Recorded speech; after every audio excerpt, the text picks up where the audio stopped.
Hey, welcome to Documentary Real. Today, we're going to talk about something kind of creepy. It's this strange feeling that a lot of us have been getting about the internet lately. You know what I'm talking about, right? You post something you're excited about, and it just gets crickets. You're scrolling through what looks like a conversation, but the comments all feel robotic and just a little bit off. It feels like all the lights are on, but nobody's actually home. You know, the magazine The Brink had this perfect way of describing it. They said it's like walking through an empty mall with the music still playing. You can hear the noise, you can see the activity, but the people, where did all the people go? Well, it turns out that weird, uncanny feeling isn't just in your head. It actually has a name. And believe it or not, it all started as this wild conspiracy theory bubbling up from the deep corners of the web. It's called the dead internet theory. Yeah, pretty spooky, right? It first showed up on some forums way back in 2021. And the basic idea was that somewhere around 2016 or 2017, the real human internet died, and that it was secretly replaced by this giant network of bots and AI all just pretending to be us.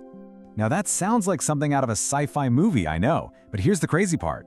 What started as just a theory is now being backed up by some seriously shocking data. That strange feeling we all have, we can actually measure it now. Let's get into the numbers. Okay, so get this.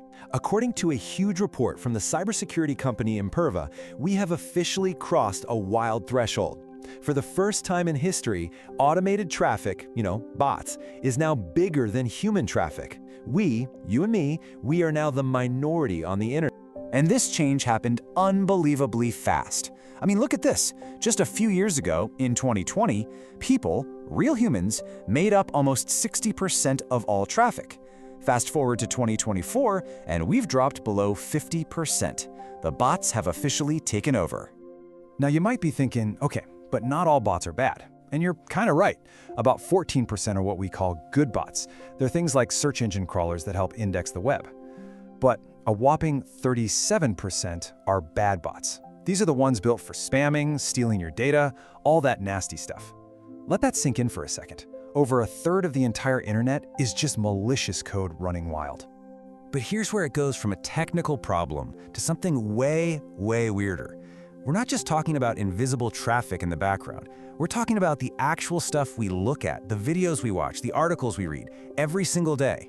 Researchers have found that a huge chunk of the videos recommended on platforms like YouTube is just what they call AI slop. You've seen these, right? They're those bizarre, low-quality AI-generated videos that make no sense, and they're designed only to get a click and make a fast buck.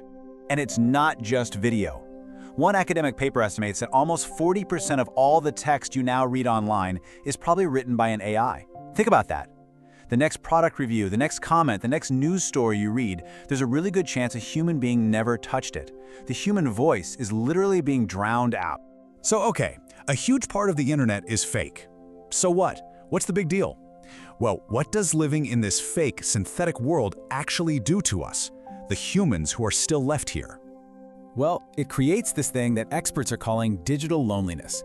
It's that feeling of being in a massive, crowded room, but nobody is actually looking at you. It forces us to constantly ask, is this person real? Is this review real? And honestly, it's exhausting. Getting 1,000 likes from 1,000 bots doesn't make you feel connected. And so what happens? We start to pull back, we share less of our real selves, and the internet becomes less of a community and more of a weird state. But the effects aren't just psychological.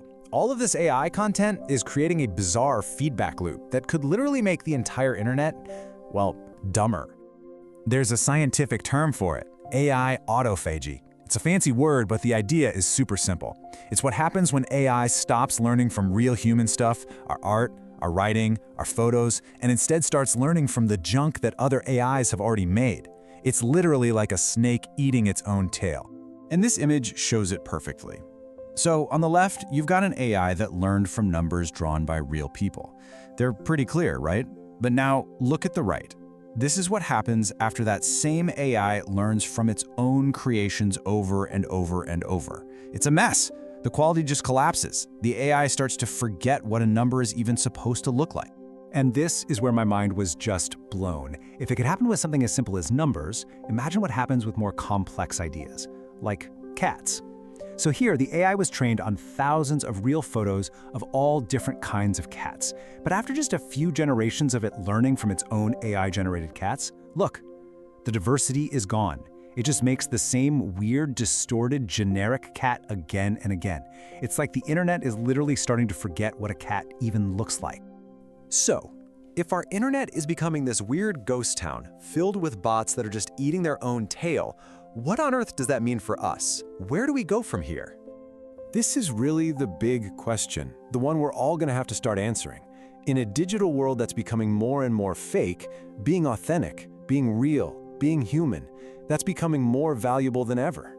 The real challenge isn't just learning how to spot the fakes, it's about figuring out how we can still be ourselves in a place that feels like it's losing its soul.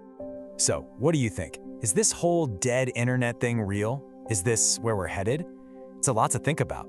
Thanks for watching this deep dive with us on Documentary Reel, and be sure to subscribe for more.